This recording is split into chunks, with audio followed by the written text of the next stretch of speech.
It is time. It's time to stop hiding. It's time to stand up. It's time for Christians to come together, to share their testimony, to inspire hope, and to join their brothers and sisters as we answer the call. Folks, it is time to wake up the lions. And I have an absolute lioness with me today. She is doing some magnificent work in his name. She's an author of several books, which we're going to talk about here. She's a speaker. She's a podcast host of the hit podcast Widowed Too Soon, Advice on Faith, Mental Health, and Dating Again. She's also the founder of the not-for-profit Widow Goals, which we're going to hear about today. So amongst other things, please welcome to the show, Michelle Bader-Ebersole. Michelle, how are you doing today? I'm good. Thank you for having me. I'm really excited to be here. Thank you. I love having other podcast hosts on too, because it's like everybody just gets it. We're all having fun. Yes. So it works Yes, out. I do too. I love that. All right. Michelle, tell everybody a little bit about who you are, how God has influenced your life, and what's your story. All right. Well, I really appreciate the opportunity to be here. I love the title of your podcast. It really spoke to me. Like Thank that's what you. we're supposed to do? So I have a long story. It's going to be hard to fit it all in, but I'm going to do my best. To understand the journey that God's taken me through, we'll have to go way back to high school, actually, just a couple years ago. And that's where I met my husband, Luke. We were in high school together. We didn't actually date then. I went away to college, came back. We ran into each other through mutual friends, and we got married a year later. Like it was very, very quick, which I can totally see as God's timing. So he was 25, I was 24. And we were very excited, had this beautiful wedding, and he had this bump on his ankle.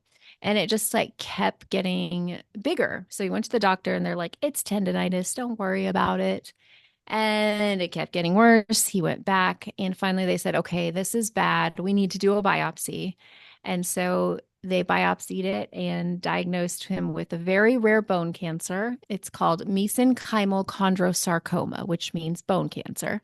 It Wow. was so rare, they had no idea how to treat it. It was usually young children who got it. So he was 26 when he got it, and that rocked our world. Also, we got married, and then 3 months later, found out we were pregnant. So we were expecting, when we found out about his cancer, and then 5 months later, after we got married, we found his cancer, and so we. Were totally devastated. And so we started chemo because that's what they told us to do. We were young. We'd never had medical issues. Either one of us had no idea what we were doing, but that's what they said to do. So we did it. And unfortunately, it did not shrink his tumor at all. The good news was the tumor was only in his ankle. Usually they find it somewhere else too, but thankfully it was only his ankle. And so after several months of chemo, we decided to do an amputation. And he had to have his leg amputated 2 inches below his right knee. And that completely changed our lives. He was like all-star athlete, like really active, never been sick before all this. So Wow. it was such a drastic change, just devastating. But what I'm saying about the timing that was amazing is that we got married so quickly, got pregnant, then we had this cancer. But during the cancer, we had our son to really focus on. And so that was where I see it as God's timing, just how everything happened. And Luke also told me later, if I would have known I had cancer, I wouldn't have married you because I wouldn't put that on you. So I'm so glad, the timing of everything. So Right. we went on to have his leg amputated and just completely, it was really difficult. He had what was called phantom pains, where you feel like your foot's on fire or being crushed, or there was all kinds of sensations. A lot of amputees have these. And 2 months after his amputation, he still didn't have his leg, but he was on crutches next to me while I was giving birth to our son, Hayden. And he was so excited to have his boy. And it was just an amazing, amazing time. So then he, proceeded to learn how to walk again. He was a mail carrier and he tried going back to work, but it was just too hard. So he went on disability where he actually remained the rest of his life. And I was a teacher. Let's see. I've got to speed it up because there's so much. We went on to have two more kids in 3.5 years. So we Oh, had like a three wow. and a half year old, 18 months old, and a newborn. So our life Wow. was crazy. Yeah, and Yeah. he's on disability. I'm working full time as a teacher. I eventually was able to not work full time, which was great. But it was a very busy time, like super, super busy. But we had our little family. Luke never fully recovered. The chemo really hurt his immune system. And so he would get every little sickness. He also developed diabetes. He once had cirrhosis, which was horrible. He almost died from that. Mm. Pancreatitis. I mean, so many things. But let's fast forward 13 years from the original cancer diagnosis. And he would go and have his checkups, and he was cancer free every year. And we would just celebrate the day he had his amputation as cancer free because that's when it was gone from his body.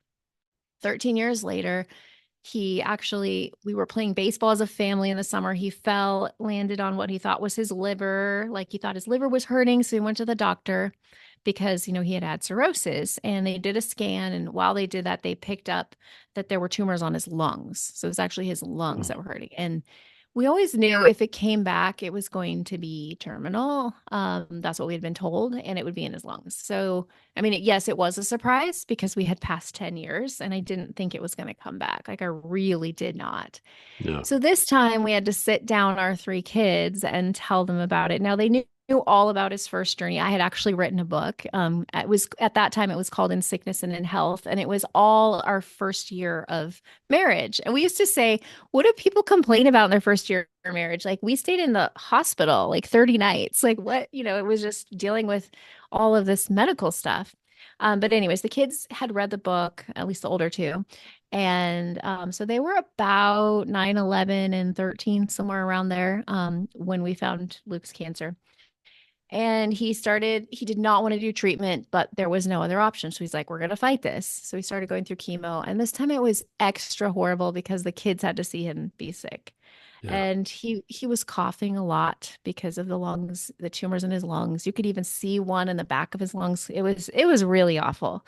Every night I'd pray with the kids, and we would pray that daddy would be healed. And we would say either in heaven or on earth. We pray that it's on earth, but they also knew I didn't want to set them up for he's going to be healed on earth no matter what. And Right. so they knew that it was a reality, but they didn't actually think it until the very, very, very end that he would die. Um, and so I walked them through this journey, which was so hard. It was so much harder than the first time when I was just pregnant. I didn't have any kids. To walk my kids through this journey of cancer and the sickness and the ups and the downs.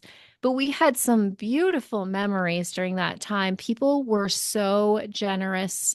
For I think 2 Christmases, people gave us gifts. Luke was a huge Oregon Duck fan, and we got to go into all these special places and go on the field. I mean, there were countless, like all these things that we got to experience. The Dream Foundation is an organization that grants last wishes to terminal adults, which they're usually for kids. So we found this organization, and they paid for us to go to Disneyland. We'd never been on a plane together, all 5 of us. So that was really special. And just really, we really made the most of every single moment.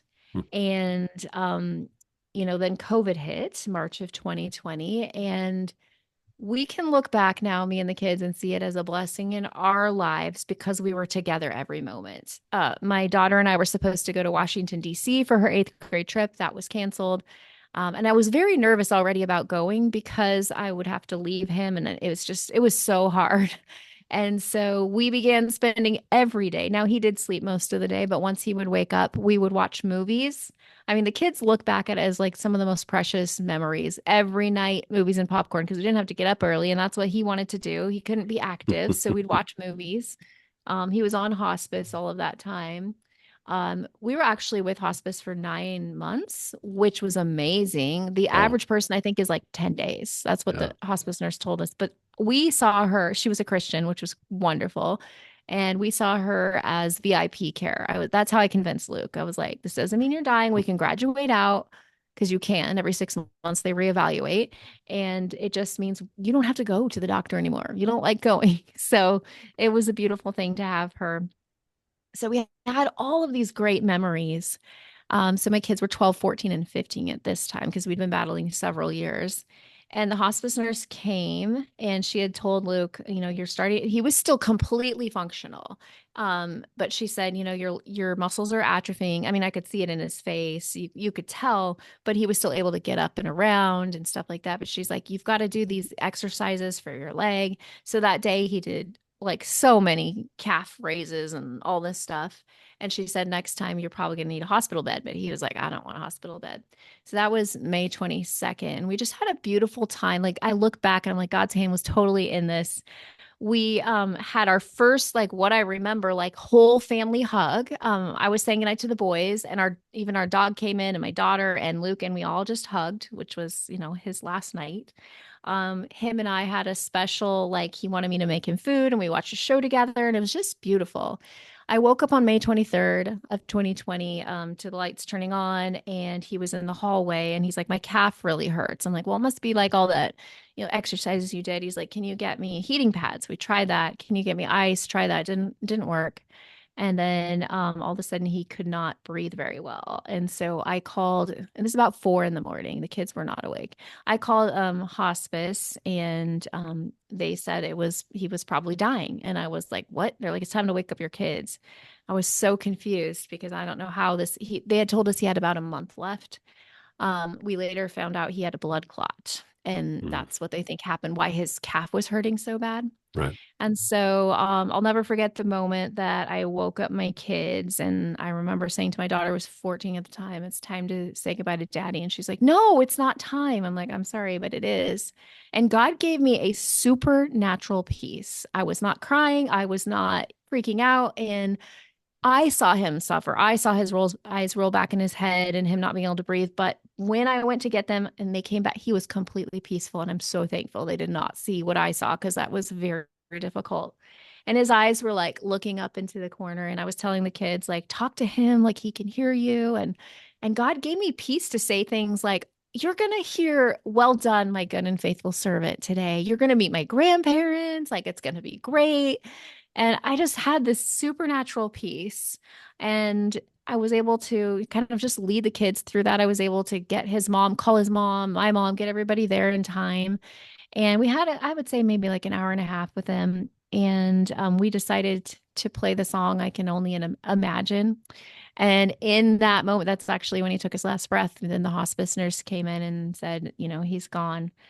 And I still didn't lose it until after my kids left the room. And that's when it was just my mom with me and his body. And I just laid there with his body. And it was so different having his soul not there. Like it was instantly different.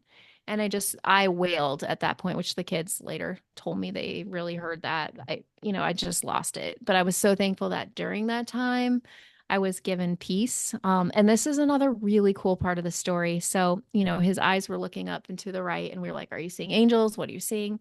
Well, I went to a grief retreat a couple months later, and God gave me a vision.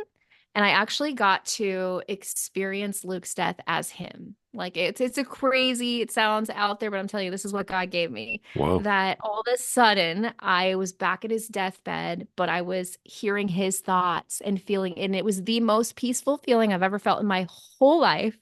And my thoughts as him were, I am so peaceful. I don't feel any pain.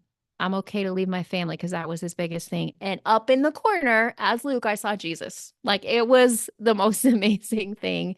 And in this vision, eventually I, as Luke, followed him. And yeah, it was crazy. And I believe God gave me that vision to share with people about peace. And like I got that vision at a grief retreat, so I shared it there, and so many people were thankful because it helped them feel peaceful about their loved ones' last moments. Because so many of us wonder, what was he thinking, what was he doing? Like, I mean, like that just was such a hard thing for me for months.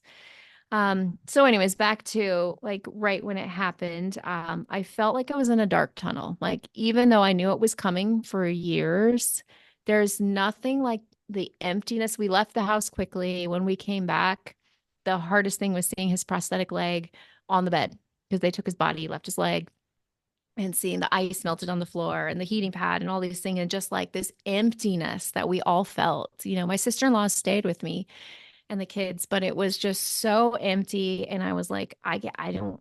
I don't want to live. Like I got to live for my kids, and I didn't want to die, but I can't do this.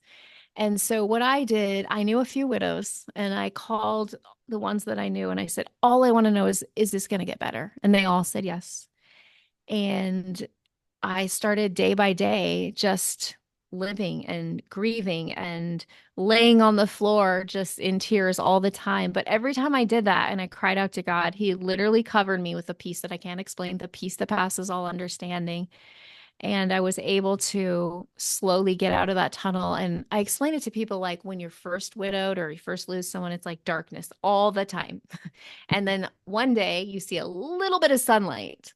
And then the next day, you might see longer until eventually you're mostly in the sunlight, but sometimes you have a dark storm. I'm 5 years out. Sometimes I still have a dark storm, but it's not as intense. It doesn't last as long. And so I really had a great support system in my friends and my family, in my church. Although there was nothing specifically for widows, the pastor still came over and, reached out to us and all of that stuff. And as I started to heal, which was it took a while. I went to grief retreats. And healing is really about, I don't know if you've ever heard this analogy, but let's say you go to your car right now and you see a flat tire and you're like, you know what? I'm going to come back in a year. It's going to be better. Well, it's not going to be better unless you put the air in it. It's the same thing with our grief. If we say, which a lot of people do, they think just time heals. It's what you Right. do with the time. Yeah. So if I'm like, okay, in a year, it'll be better. It's not if I didn't do the work. And so I dove in. I understood that from the beginning. And so I dove into every grief book I could find. I went to a grief retreat. I went to grief counseling. I was determined that I was going to start feeling better. And I did. And as I started feeling better, I was like, well, if I had to go through this, maybe I could help other people. I was about 6 months out when I started feeling like I could help other people. And so the very first thing I did, I started a TikTok account. And it's still there, 22,000 people, and it's called Widow Goals. And I just started, like, at first I thought it was just a bunch of people dancing, but I learned there's so many widows on there. And so I just started sharing. I shared goal number one, get out of bed. Like this is way before my book, but that's actually my first chapter in my book. And I just started sharing with people what had helped me and pointing them to Jesus also. And like that's how I'm okay. So then the next thing in my journey is I had met a widower friend on Facebook, and Facebook was a lifeline to find community. Sure. And I was in this group called Young and Widowed with Children. And I met a man named Mark, and we just instantly bonded because his wife had died from cancer. And so we both just really connected, became really good friends. And then one day I was like, these people need Jesus, like in the group. And I was like, we should start a podcast. He was a little like apprehensive, never done anything like this. I had already done 2 podcasts. So I was like a little experienced. I had done one called Widow Goals and I had done one called the Peace Cast, which I did before Luke died. It was like God was preparing me like for all of this. And so we started a podcast in May of 2021, which was about 11 months after Luke died, which now I look at that and I was like, I was a baby widow. That's what I call anybody less than a year. I was like such a baby widow, but I was willing to share what God had shown me. And so we just started this conversation. So we had, the widow and widower, and he had young kids. I had teenagers. And so we had a lot to talk about from different perspectives. And it started growing. And fast forward about 3 years, he actually had a stroke and he decided to leave. He lived, but he decided to do other things. So he left. And at that point, I was like, okay, maybe I'm done. And literally, I got another vision. I just saw pictures of me handing people megaphones. Like I saw this like video in my head.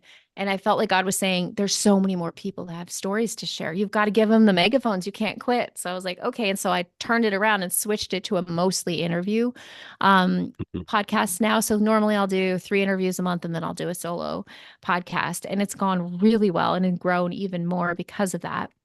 Okay, there's a couple more things that I kind of got a passion for during this time. So another thing was like I had searched high and low for a widows group. I'm like, I want to be in person. Hmm. And my church didn't have it. They're like, maybe you could start it. I was like a little baby widow. I had no idea what to do. I'm like, no, I can't start that. And then no one had one. So I just started I decided to start my own. So I started my nonprofit, also called Widow Goals, and the motto is "Widows helping widows not only survive but thrive." And so we decided to start. The very first thing we did was actually my daughter and I, we got the names of 7 widows in the area on Mother's Day and we delivered gift baskets to them because Mother's Day is a lot of times your husband who actually does it. So, especially when your Right. kids are little, it's a lonely day. So we went around and did that. And then the next year, so we didn't do a lot, I think that first year. And the next year, we had a Mother's Day tea and invited a bunch of mothers. And then we just started every single month getting together. It's been going like 3 years now. And there's about 10 to 15 that are regulars, widows of all ages in our area. We have some in their 30s all the way to almost 80. And we get together and we just have this common bond of like, we get it. And it's not a bunch of people just sitting around crying. Like we have so much fun. We play games, we do walks. We're having Friendsgiving this in a couple of weeks in November. We do a Christmas party and it's been an amazing thing. So then I thought, like, maybe we could do this in other places because people on my Facebook group were saying, we want a group. And so I had 4 people launch it in their cities, 4 of my good friends. I just taught them everything I knew and it went really well. So then last January of 25, I opened up applications and we're now in 30 cities and it's growing too in Wow. Canada. Yeah. So, and that's under my nonprofit Widow Goals. So that's one thing that I'm really passionate about is a space for widows, just to show you like how beautiful it can be. I heard of a new widow from a friend. I sent her a card. So I had everyone at the group sign it for her and then put my phone number. She texted me and she said, that card meant the world to me. I want to come to your next event. And she did. And we were able to connect. And then some of us went to her husband's celebration of life to support her. And I'm like, that's what it is. That's like biblically, like widows are supporting each other. Like they really do that. Um, and then the other thing that's been huge in my passion and calling is the book that I created. I started it when I was a baby widow, only wrote like 3 chapters, and it's Widow Goals, Steps to Finding Peace When You Lose Your Spouse. Right. And I just basically, it's there's a Bible verse in every chapter. I basically wanted to share what I wish was there for me. And so, just like an example of some of them, every chapter is a goal, and you can take them in any order you want. So, there's get out of bed, call on your tribe, let the tears flow freely, don't be surprised by anxiety, re enter social spaces with confidence, have an eternal perspective, and on and on. There's 30 of them. But the one that people say has helped them the most is know that you are chosen. So, again, at this grief retreat, God did amazing things. We were doing this thing where we were just totally praying before God, and I had another vision. Like, I'm not normally a vision person, but God has done a lot. Like, when through all of my grief journey, I don't think I'd really had much visions before any of this, but I felt like God was saying to me, like I saw this vision of him putting a crown on my head and said, I chose you. Out of all the people in the world, I chose you to be Luke's wife and walk with him to death. And I am so proud of you. You stayed with him. All these things I started thinking. And before that, I had said, God, are you punishing me? Why did my husband die? And that moment changed everything for me that I was like, I'm Mm. chosen. This is a privilege. And so that's one of the chapters that people say makes the most impact. I also have an episode called Know That You Were Chosen because it's when you can reframe it. Like, no, I was privileged to walk by my spouse's side. It really does change things. And at my book launch, I had these little keychains with like a crown on them, and I gave everybody one of those. And when I speak, I've been giving those out. Like, remember that you're chosen. This isn't a punishment, And so that was something huge for me. So the other part of the book is, like I said earlier, I couldn't find anything in my church. And yes, there's some support. Grief Share, that's an amazing program. I know a lot of people have gone through it, Hmm. but there's nothing specifically for widows. And when I say widows, I mean widowers as well. Okay. And so with my book, I decided to kind of create a program. I see it as like the Grief Share for widows. And it's taking my book and then I created a workbook that just goes deeper like into all of the questions. There's places for prayer. And then I started, I have a group of widows I meet with every Wednesday night, and I'm taking them through it. So I created a leader's guide as well. Nice. And so it's basically like a program all put together. And I have a lot of widows who want to take this to their church. I'm just figuring out the details on how to make that work. But now literally anybody could lead a group because I put everything I learned in here on how to, it's an 11-week program on how to lead people through it. And so my passion is that although widows are mentioned 103 times in the Bible, there's so few resources. We have single groups, usually for younger singles. Grief share a lot of times is older, so a lot of younger widows don't feel like they fit in. Divorce care, we celebrate recovery. I mean, all great programs. But what are we doing for our widows? And most churches don't have an answer for you. They do not have anything. And I'm super excited. I just started going to a new church. And one of the reasons I'm going there is because they support widows. That was Okay. huge to me. And they gave me the sermon was about widows this last week, and they gave me an opportunity to have a table and give out my book and connect with widows, and it was so amazing just to Wow. be able in church to connect with them. And we're going to be the pastor said we're going to talk soon about a formal ministry, which I'm hoping we can do this program. And so I'm just really passionate about if you are in a church that doesn't have a widows program, it doesn't have to be mine, but just anything to support widows, like maybe you start that. Maybe you reach out to somebody and say, why aren't we supporting widows? Because I'm telling you, a lot of widows walk away from church. It's way too lonely for one. You don't fit in. There's all these families. You're alone if you don't have kids or like me, your kids are off and doing something else. And you're sitting by yourself. I would cry a lot in church, just like and seeing other couples and like that's not me. And a lot of widows just feel completely out of place. And so they either leave the church and find another one or they leave the church altogether. I posted this on my Facebook page with my widow page the other day, and I had like 83 comments. And one of them was like, I have walked away from church because of this very reason. Because I said, you can feel so lonely. And she said, but I would come back to church because you're doing this. What church are you at? Unfortunately, she's not near me. But I just feel like we would really just be helping.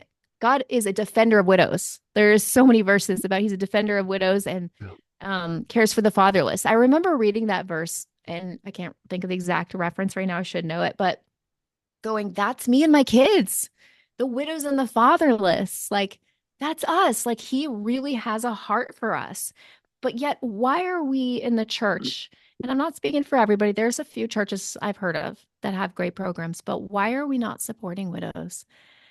And so, I guess in a long nutshell, maybe that's my story. I'm very passionate about getting help for widows because I know how alone I felt. Another part of the story, I did get remarried 2.5 years ago, which is a whole other long story we don't have time for. His name's Joel. We met in college and reconnected. He's not widowed. Congratulations. He's Thank you. He's Yeah. divorced. But he is the biggest supporter of my ministry. And I couldn't financially do what I do without him. Mhm. And so it allows me to go out and talk to people. And I love that he supports me in this so that I can do that. But I guess my biggest mission right now, I just feel like God's given me this desire is to get widows programs into churches because I've helped, develop them in all these different places. We have a Yeah. retreat in January. We have 63 registered right now, which I'm so excited about. I'm doing all of these things, but yet I feel like God is still saying, like, let's get it in the church.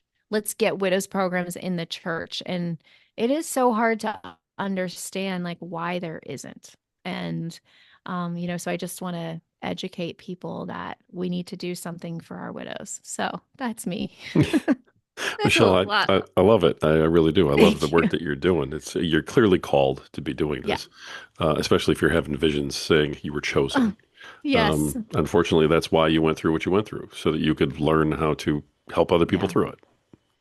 So I understand that. Yeah.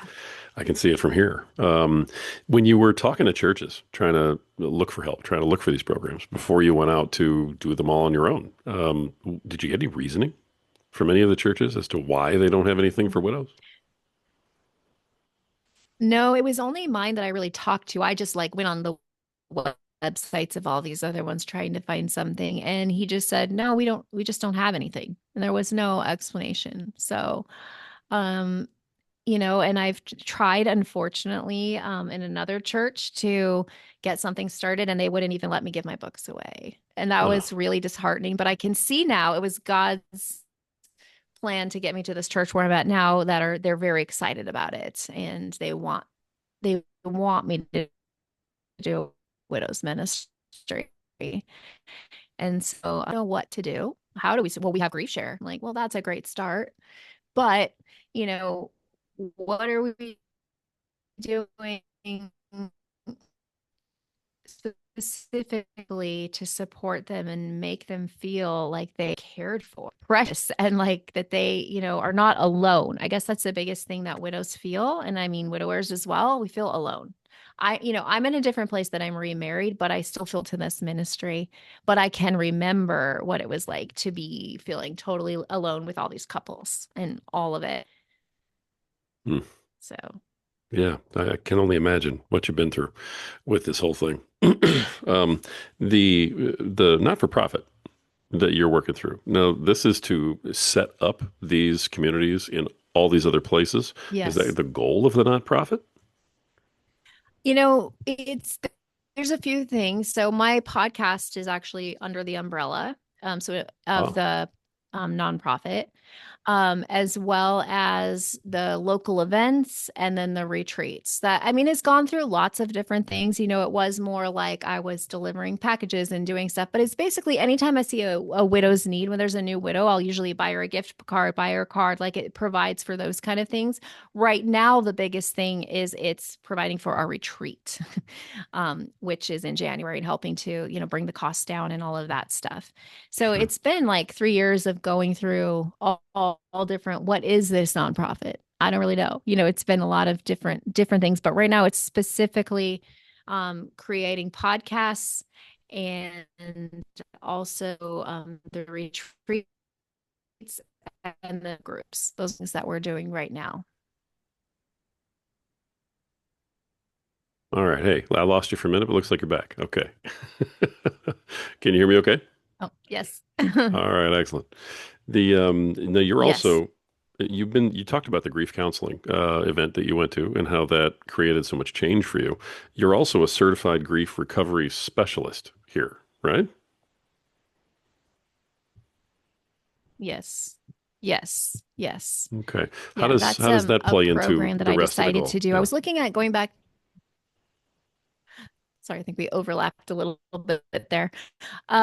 Yes, so I decided to become a grief recovery specialist because I was looking at going back to school to become a grief counselor, but it was a lot of money and a lot of time. And then I learned about this program that you can get certified in a weekend.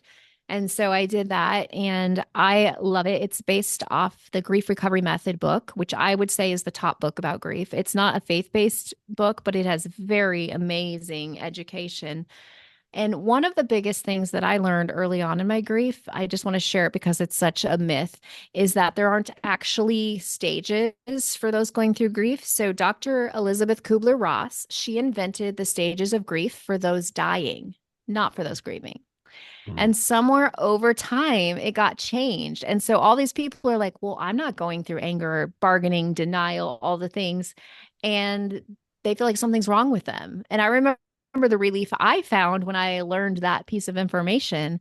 And so I like to educate people like, there's nothing wrong with you if you're not going through that. That wasn't actually created for those who are grieving.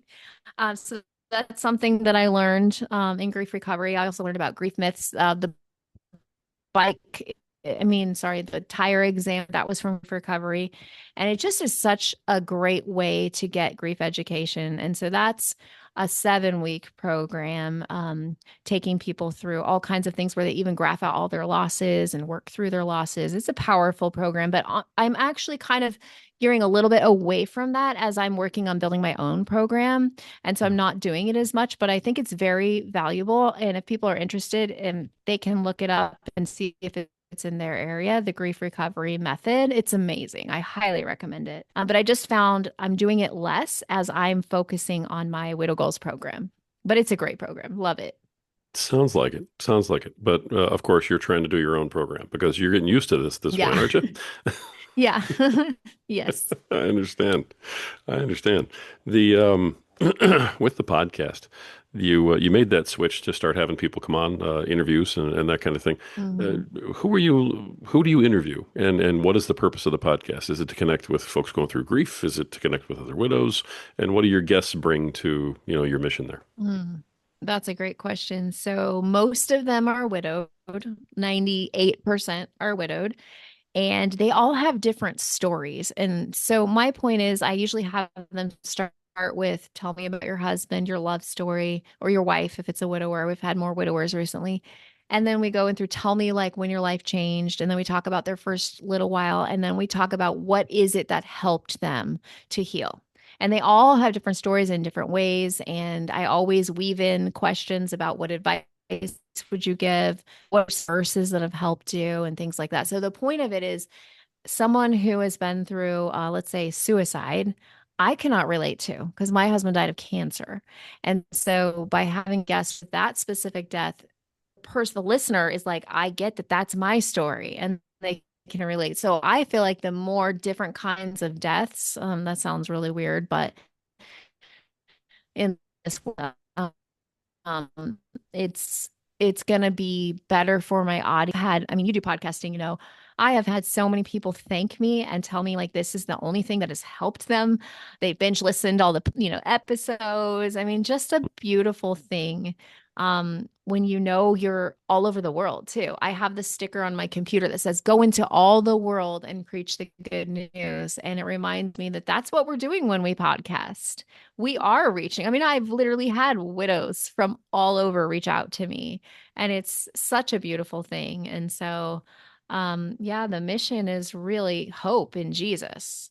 And not every podcast guest is a Christian. And so they don't always share that point, but most of them are. But they still have something to share. They have something to share about what helped them through it. And then recently, I have started bringing on other people who might have different expertise. I just interviewed an organizer because we talked about what it's like to go through your spouse's things and like how Hmm. to do that. I recently had a same guest you had who has a book about being solo and saved. And even though she's not divorced, she has a story in the singleness, and so I'm trying to bring on people that can bring other things to it as well. But basically, the point is to give them hope and to give them tools, and with the holidays coming up, I'm about to do strategies for the holidays episode, and just to give them tools, and I don't know how long I'll do the podcast. I thought it over many times, and God just keeps it going, because I am people, why do you still do this sometimes? And I'm like, I feel like it's what I'm called to, and God's given me the tools and given me the ability to do it. And it's crazy, just looking back on my life. I was a teacher before all of this. Had my education, master's in education, but I'm using those skills in what I do today, and all the different, avenues that I work. And so it's amazing to look how God can take something that's awful and make beauty from ashes. And the theme of our retreat is mourning to dancing, Psalm 30:11. You have turned my mourning into dancing. And, it's such a beautiful thing because I've completely felt that in my whole, like, my life that has happened. And I'm excited to continue showing other widows that God can do the same thing in their lives. Like, I'm not special. Like, if I did it, God can heal you too. Like, if God healed me, he can heal you too. And just to give them hope and inspiration, because it can be such a lonely time. And so, like, everything changes in your life when you lose a spouse, like, literally everything, how you shop, what you watch on TV, like your habits of where you go out to eat. I mean, your friends, everything changes. And so it can be such a lonely place. And so, I just want people to know that they're not alone. Like, first of all, God is there for them. And then second of all, like, there's a community of people who get it. If there happens to be anyone widowed listening, like, we have a huge community called the Widowed Too Soon community on Facebook. There's over 13,000 people. And it's been such a great place for people to connect, and know they're not alone. So, Yeah. You mentioned that when you were going through what you were going through. That one of the questions you had for God was, "Am I being punished? Why are you taking my Yep. husband away from me?" Right? Yep. I'm assuming I don't know that many widows and widowers, but I do know some. I have also heard a lot of folks, for that reason and for reasons that are nowhere near as severe, question their faith. And bring that into question. Yeah. If there's a God, then why this, and so on. And I think it's a natural place for us to go. But is Hmm. that something that you encounter when you're dealing with widows that you work with and things Oh, like that? many people. And how do you Yes. keep Like, that, kind of together? yeah, a lot of them say, like, I'm not happy with God right now. I don't even know if there's a God, and I actually have a chapter in my book, and I've done podcasts on this called Know That It's Okay to Be Angry. And it's okay to be angry at God. It's all right. Like, He already knows what's in your mind. So expressing it is so healing and so good.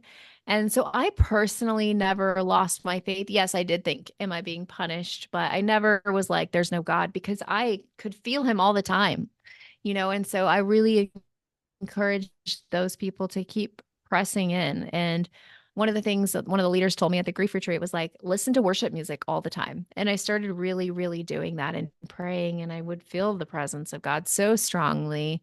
Like when we're in our deepest, darkest place, I believe that's when we feel God the most. That's when I was the closest and I felt him like in a way I've never felt him before, when I literally had nothing else.